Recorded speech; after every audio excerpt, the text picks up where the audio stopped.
Bonjour les amis de nouveau. Je sais pas comment c'était pour vous, mais pour moi je trouvais que les choses commençaient à aller un peu mieux là. Il y avait les célébrations des jours saints, de Pâques, et même dans des circonstances bien particulières, tout de même il y avait de la joie. On entendait comment telle ou telle famille avait vécu ça ensemble, avec des vrais liens de rire et d'amour. Et le temps commence à se réchauffer un peu plus, tranquillement.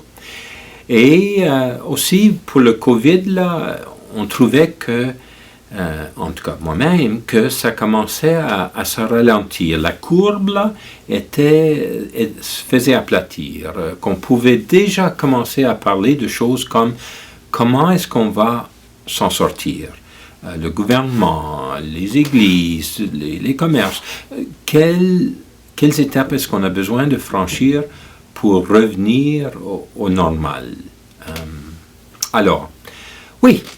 Et puis, ensuite, samedi et dimanche passé, la Nouvelle-Écosse. Et cette tuerie incompréhensible. D'où est-ce que ça vient dans le cœur humain qu'une personne peut, sans conscience ou sans sentiment d'humanité ou quoi que ce soit, devenir quasiment un boucher?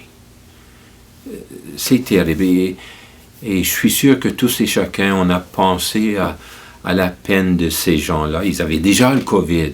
Et maintenant, ceci, encore pire que le COVID. Et je suis sûr que tous et chacun, on a pensé à eux, on a prié pour eux. Peut-être on a même envoyé des messages d'une manière ou d'une autre pour montrer notre sympathie, notre compassion. Mais vous savez, ça m'a fait penser que à tout moment dans la vie humaine, c'est une lutte entre le bien et le mal, la lumière et les ténèbres. Et que dans des moments de crise comme actuellement, c'est le meilleur de l'amour, de l'humanité, de qu'est-ce que c'est d'être ensemble, communauté qui se vit, mais aussi le pire de ce qui est haine, ce qui est colère, ce qui est peur, ce qui est violence. Bon, tout, bien sûr, n'est pas à la mesure incompréhensible de ce qui s'est passé en Nouvelle-Écosse. Mais, tu sais, on le voit déjà, on le voit. On attend 1 heure dehors pour aller dans un magasin. Oh, et ça a été long et froid. Et une personne, en fin de compte, sort et on entend une personne lui crier par la tête que pourquoi est-ce qu'elle a pris tellement de temps, ou en tout cas quelque chose à propos de sa race même. Ouais. Et alors, c'est revenir à ce point-là que l'Église, qui manifeste le Christ et sa volonté de paix, et tout homme et femme de bonne volonté, ont vraiment à s'engager, et vraiment s'engager à être artisan de paix. Donc s'engager à la patience, à l'écoute de l'autre, au dialogue, à trouver un compromis et peut-être même consensus et peut-être même communion. S'engager à cela pour le temps qui va être assez longtemps pour s'en sortir de ceci. Et donc s'engager à dire non à tout ce qui est violence. Violence de mots, violence d'action, violence de pensée envers l'autre.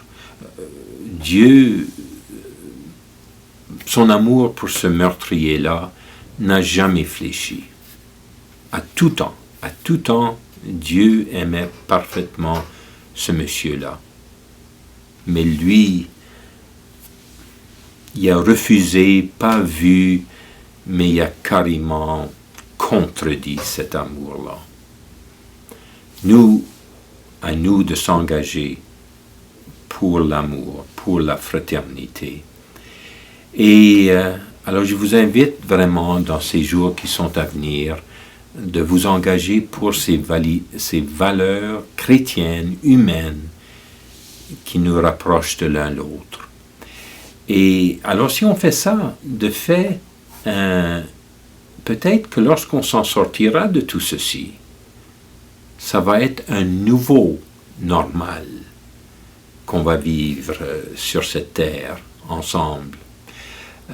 Beaucoup de gens parlent de ce nouveau normal. On s'en parlera plus à la prochaine fois. OK? Bonne semaine.